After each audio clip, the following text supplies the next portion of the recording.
We had an awkward situation with the Ravens. They had a press conference, and Eric DeCosta is the Ravens GM. They've had a couple of these awkward press conferences, but the reporters are doing their job. Where do you stand with Lamar? How about this scenario? And any teams have any interest in trading for Lamar? What's Plan B? Are you interested in drafting a quarterback? Well, here is the question and the awkward exchange between a reporter and the Ravens PR person. With the Lamar stuff that's going on. Hey guys, are you all looking at quarterbacks differently? Alex, if you can, this is about the draft. Just move off the Lamar questions. We're not going to answer one more questions today. About the draft. Are you looking at quarterbacks differently because of the situations going on? Yeah, I don't think we really are. I mean, we go into every draft trying to take any kind of bias out, any kind of need-based situation out of the draft equation. We really do try to build a board that's really best player available. Okay. The reporter has every right to ask that question because what you do in the draft is that predicated on what happens with Lamar or what happens in the draft and how that affects Lamar Jackson. And if you say that you might draft a quarterback, PR person can't get involved in that. Ask the question, unless they told everybody, we're not going to address Lamar Jackson. Now, if they said that prior to, then I can understand where maybe you're jumping in on that. But a reporter's got to ask questions here because there are a ton of questions and very few answers here. Here is Eric DeCosta, the Ravens GM, about drafting a quarterback. Is taking a quarterback in the first round a consideration this year? It depends on the board, Jameson. It really does. I mean, I'd have to say yes because we have quarterbacks in our top 31. So just based on that alone, simple math, I would have to say yes. Okay. So if you have a quarterback or quarterbacks who are going to be ranked in the top 30, 31, then are you taking the quarterback? Are you going to get the best player available at 22? If a quarterback is available, let's say Will Levis is there, quarterback out of Kentucky. Hendon Hooker out of Tennessee.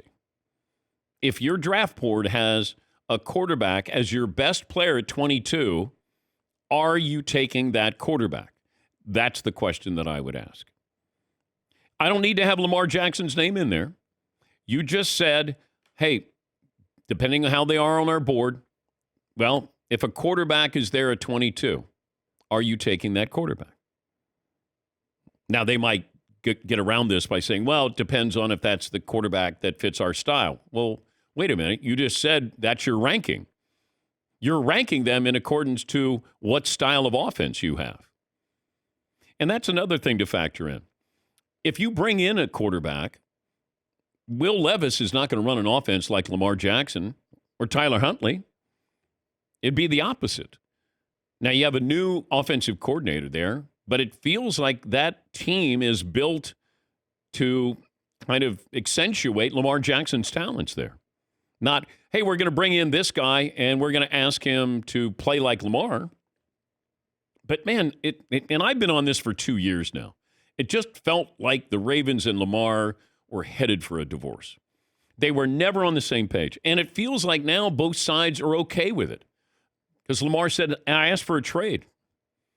And, if I'm the Ravens, do I want him? Yes. Do I want to give him that guaranteed contract? It's almost like if you're going to buy a car. Let's say you're going to buy a Porsche, right? Beautiful car. It's going to cost you $150,000, right? And then you wait 2 years. And then you're going to buy the car again. But it's got more mileage on it. And then all of a sudden it's going to cost you $175,000. Wait, huh? Well, that's what's happening. Lamar is asking for more when they could have had him 2 years ago with less miles, and they decided not to for whatever reason, or he turned down that offer. Now, it's still a Porsche, but I might need to get a Nissan Altima. I'll still get to work. Oh, yeah. Might not do it in, the same style. Might not get there as fast, but I'll still get there. Reliable. Yes. Honda Accord, very reliable too. Absolutely. Mileage. Yes. I'm sorry, Dan, we're not going to be talking about any Ravens or NFL or draft-related questions. So if it's not, as long as it's not about the Ravens or the draft or the NFL, or Lamar Jackson will be. The PR person made it a story. Because the GM still answered the question, but in that situation, I mean, I've had a ton of questions about this. And it's been 2 years now where it just felt like something was off between these two sides. And it's true. It has been. Hey, Lamar's got to take less. How about a shorter deal? How about a 3-year guaranteed deal? And then my source said, look, they're going to give him the non-franchise. Nobody's going to, offer up anything. And then I would franchise him the next 2 years. So I could get 3 years of Lamar Jackson. And then if he wants to go elsewhere, good luck. But I could still get 3 really good years, or maybe the best 3 years he's going to have moving forward. And you've already gotten a bargain leading up to this. But if I gave Lamar a do-over and I said, hey, nobody, there's no embarrassment here. You're going to sign this deal. You're going to get $133 million guaranteed. He got caught up with Deshaun Watson. Kyler Murray, he wants more. And I understand it. But you also have to realize that was a desperate Cleveland Browns team that did that. Because Deshaun wasn't going there. Give me an offer I can't refuse. $230 million guaranteed. Okay, I'll be a Cleveland Brown. That created all of this. And the Ravens and all of these other owners were disappointed in the Browns because they said, you've just reset the quarterback market. Now you can't go, well, we're going to give him the same amount of money. Wait, you just criticized the Cleveland Browns. That's sort of the conundrum that you have with the NFL right now. And it hasn't changed at all.